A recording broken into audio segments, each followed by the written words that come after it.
You're listening to TIP. On today's show, we talk about billionaire Larry Ellison.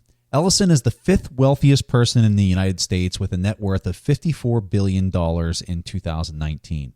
He started his first company in 1977 with only $1,200 of his own money at the age of 33. Since that time, he has transformed and built Oracle into a $184 billion company. Of the people we talk about on the show, Larry's personality is quite different. It's extremely aggressive, and he comes across with this winner-takes-all mentality. During our discussion on the show, we highlight a few of the characteristics that we think are beneficial to the members of the TIP community and some important business lessons that they can gain from Mr. Ellison's opinions. So without further delay, here's our coverage of Mr. Larry Ellison. You are listening to The Investors Podcast, where we study the financial markets and read the books that influence self-made billionaires the most. We keep you informed and prepared for the unexpected.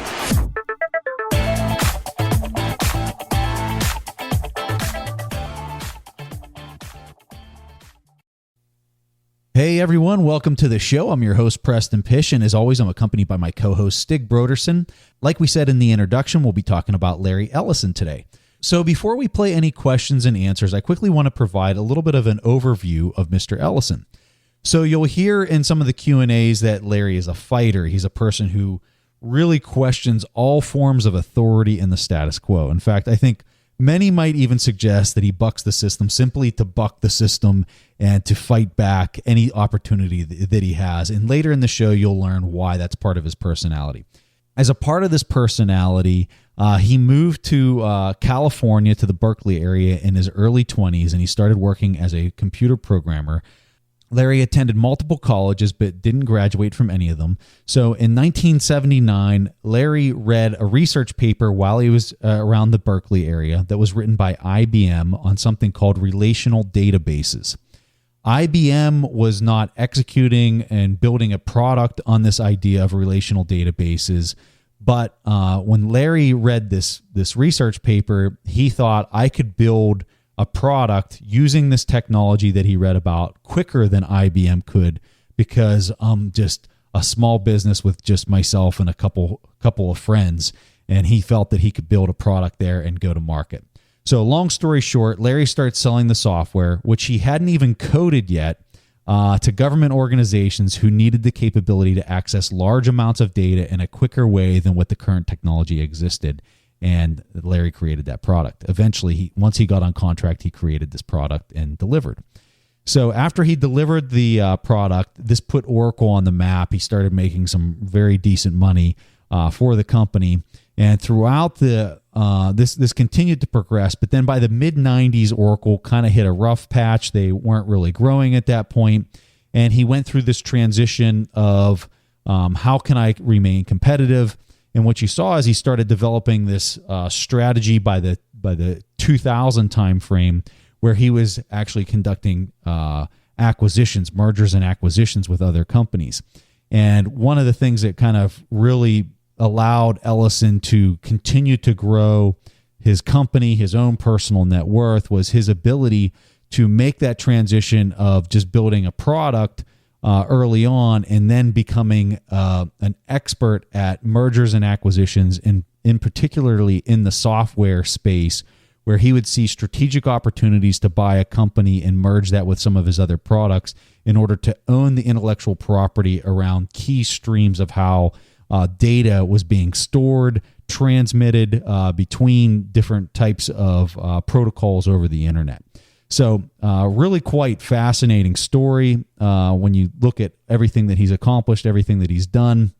You look at his personality, it is drastically different from, we're huge fans of Warren Buffett. We like his personality. We think that he has a good message, good ethical message. Not that Larry Ellison isn't ethical. It's just that his approach to achieving what it is that he has done is drastically different. Very aggressive winner-take-all type mentality.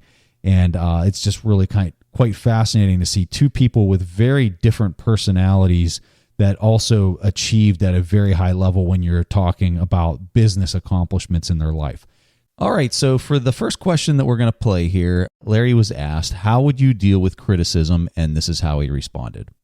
There are an enormous number of people in the world who really want standard answers. They want everyone to wear their hair the same way, everyone to conduct business the same way, everyone to dress the same way, everyone to go to the same church. And if you wander outside of these norms, people are highly critical because it's threatening to them, because they're living their life one way and they believe that's the proper way to live their life. And if you live your life a different way and you answer questions differently, that makes them feel very uncomfortable.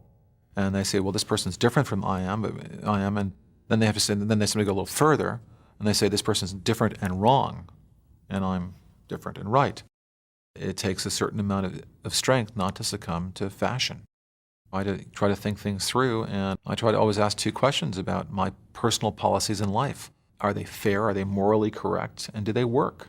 And if someone has a logical criticism and can explain to me why what I'm doing is wrong, and they can convince me, I'll change. If they really can, if they have good reasons, I'll just alter my behavior. I love it when people point out I'm wrong, explain to me why I'm wrong, and I then change. That's great. I don't want to be wrong. I would love to be right. And if I am wrong, I love it when people stop me. So I think that was a very insightful comment, and I think it's a great chance to talk not only about criticism, but also really about tolerance and how we view people that are different than ourselves. And we have this tendency to think that we are very different than the people we surround ourselves with. Hey, I'm a dentist. My friend works at a bank. We're so different. I live in an apartment. My best friend lives in a house. But generally, we just tend to surround ourselves with people who are very, very similar to ourselves, and we attract those people who are very similar, who read the same news, they listen to the same podcasts. And whenever we have disagreements, because we have these shared values, we tend to focus on what we do have in common instead of what we disagree upon. We're not looking for the truth. What I see right now, and this is not really to talk about politics, and I definitely don't want to take sides or anything, but you have one group and they're watching CNN and they know the truth, and they know that people who are watching Fox, they're wrong. And then you have people watching Fox that know that they have the truth, and people who are watching CNN, they're in the wrong. And by definition, they can't really be possible. And I think it's a dangerous development you have for society. Really, the last thing I want to say about this, where Larry Ellison is talking about truth, like the truth seeking, want to prove other people wrong, or be proven that himself is wrong. I think it sounds good. I think that's probably a good way to live for a lot of people. But I think it's also very important that if you do want to live that way, which I found very inspiring, you need to have a social contract in place. Let's say, for instance, Preston and me. I can't remember if we explicitly told each other that we can be very honest with each other and disagree, but I feel we have that kind of relationship. And it's something that develops over time, and something that you can feel whether or not you have. If you want to live the way that Larry Ellison is talking about, you need to have that social contract in place. All right, so in the next question here, Larry is talking about his friendship with Steve Jobs, and this is what he had to say. Apple was in severe distress. It had gone steadily downhill during the 10 years of Steve's absence. The problems were now so serious, people were wondering if Apple would survive. It was all too painful to watch and stand by and do nothing. So the purpose of that particular hike through the Santa Cruz Mountains on that particular day was to discuss taking over Apple Computer. My idea was simple. Buy Apple and immediately make Steve CEO. Apple wasn't worth much back then, about $5 billion. We both had really good credit. And I had already arranged to borrow all the money. All Steve had to do was say yes.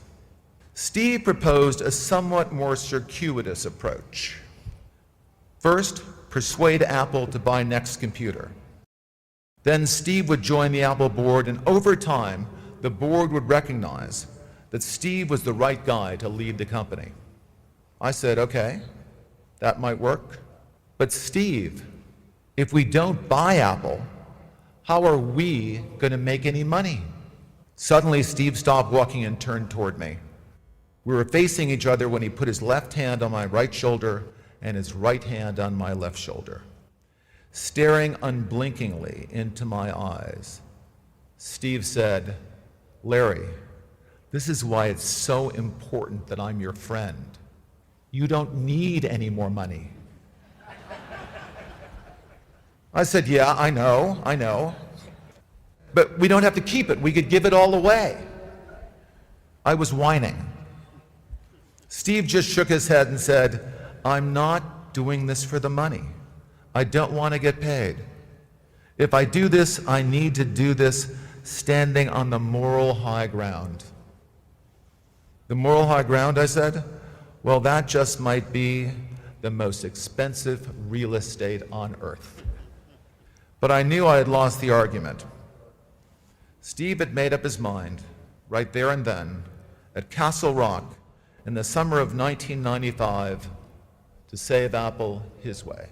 At the end of the hike, right before we got back into the car, I said, "Steve, you created Apple.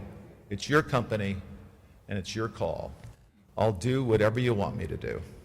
I went on the Apple board, and then I watched Steve build the most valuable company on earth.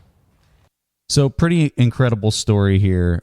It really kind of comes across and shows you how powerful an idea can go, especially when it's backed up with moral high ground, a sense of purpose, not worrying about the money.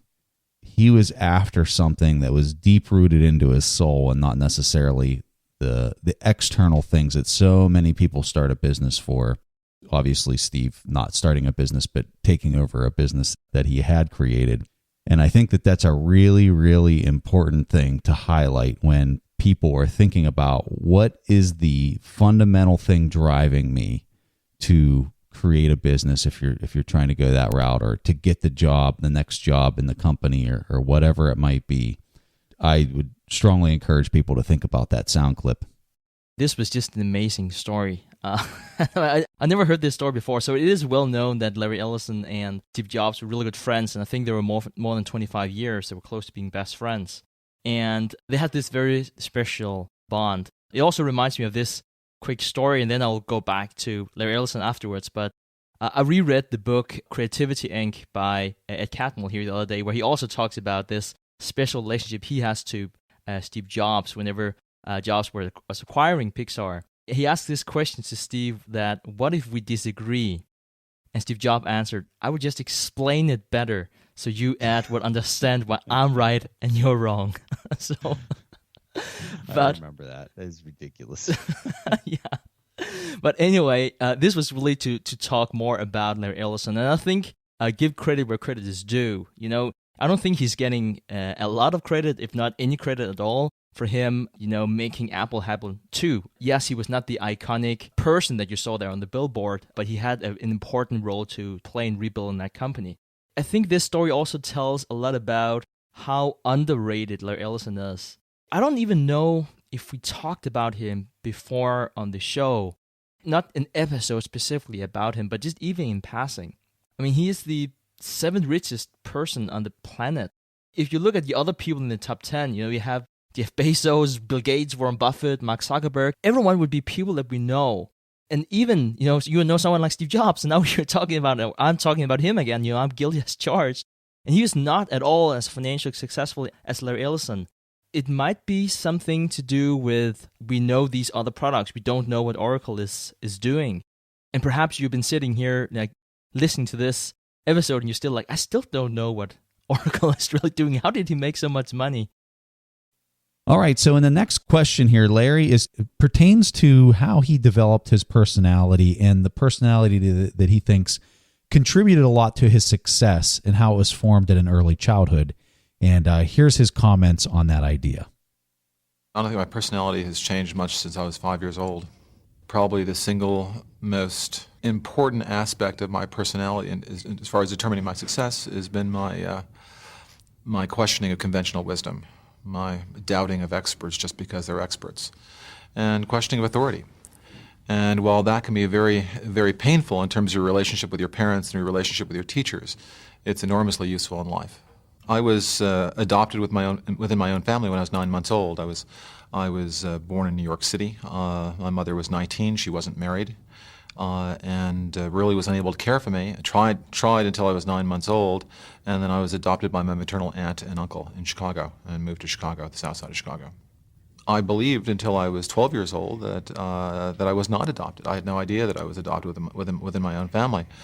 So again, I don't attribute very much of my life, my personality to my adoption. I do attribute it an awful lot to my relationship with my father, who was a Russian immigrant, came here, was very, very poor, dearly loved this country as only an immigrant can, loved our government as only an immigrant can. He was a pilot in World War II, bomber pilot.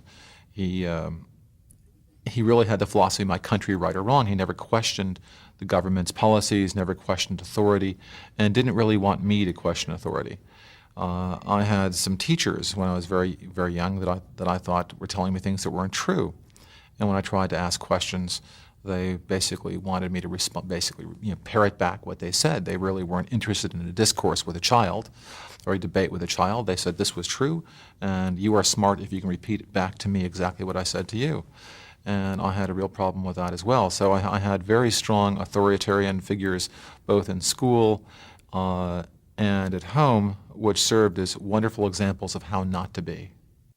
So I personally really liked this discussion, and the reason that I liked bringing this up is because it reminded me of another interview that I had heard fairly recently, and I believe I heard the interview on Real Vision TV with Stan Druckenmiller, and he was asked kind of a unique question where evidently Stan has kids, and the person interviewing Stan, for people that don't know, Stan Druckenmiller is also a billionaire, real famous investor who learned under George Soros and whatnot. And anyway, in this interview, Stan was asked, your kids turned out so good and they've gone on to be successful. They've grown up to really kind of be great kids.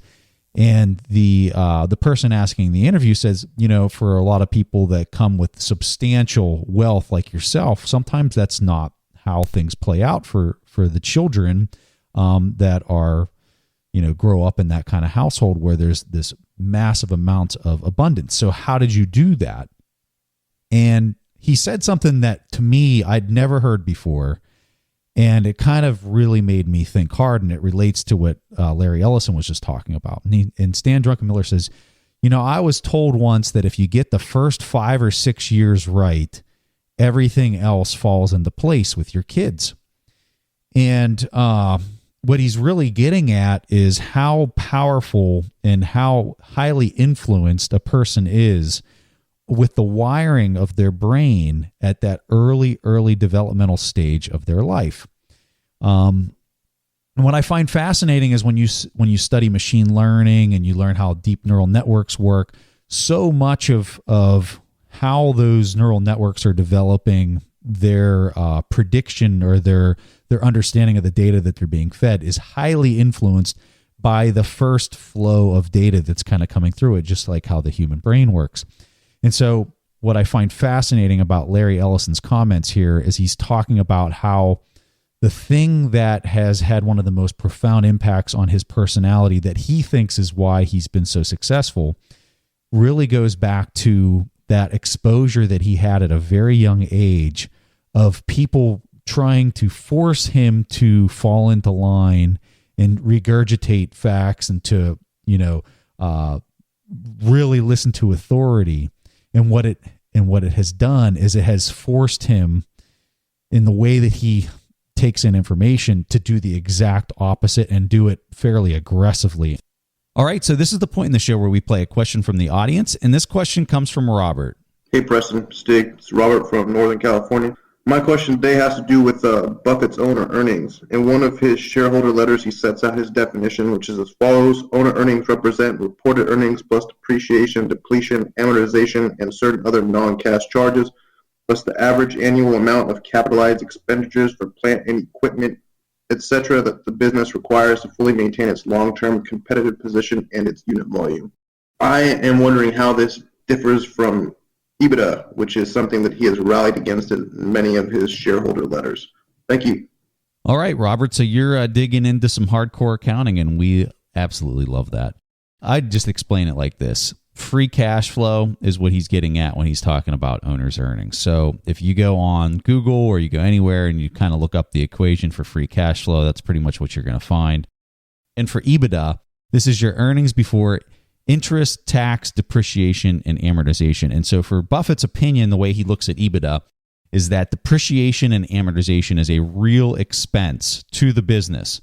So not including that in your understanding of what free cash flow is just a complete misnomer and something that Wall Street does in order to beef up the multiples that they are able to sell equity for.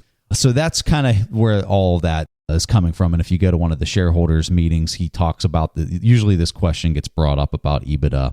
And I mean, his point is 100% valid. Your depreciation, even though it might not be something that you're physically seeing day to day, or your amortization, it's actually taking place over the long haul of the business, and that absolutely has to be factored into the expense to the business when you're trying to calculate what something's worth. So I don't know if that really kind of answers your question, but I'm kind of curious to see Stig's take on it.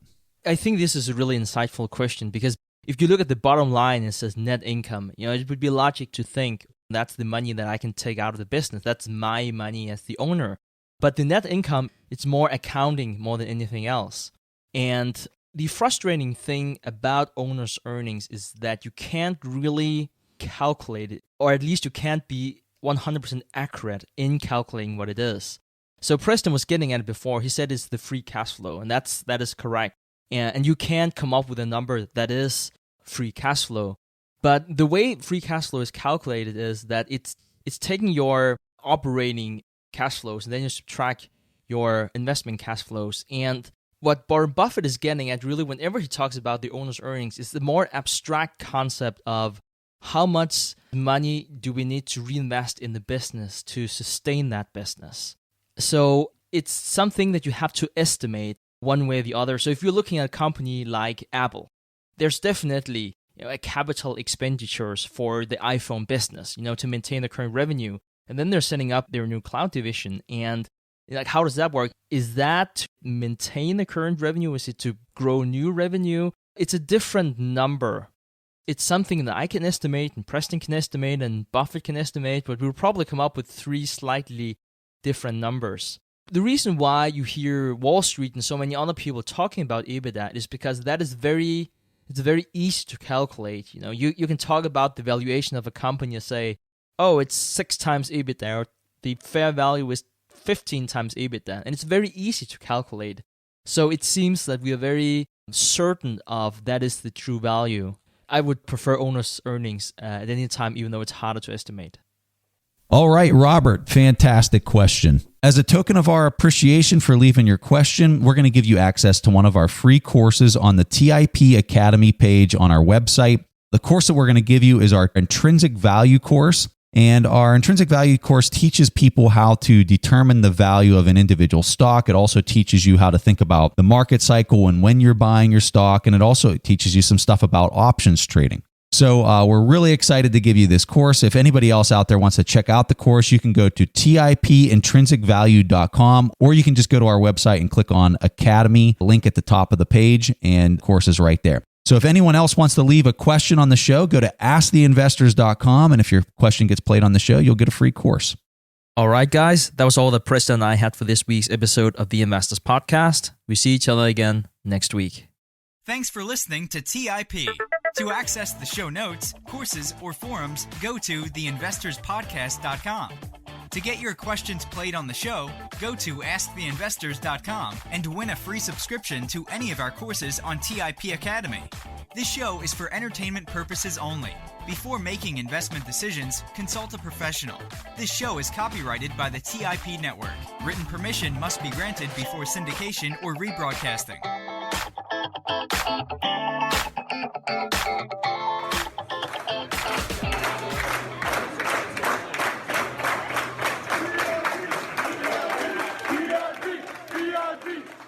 TIP, TIP, TIP, TIP, TIP.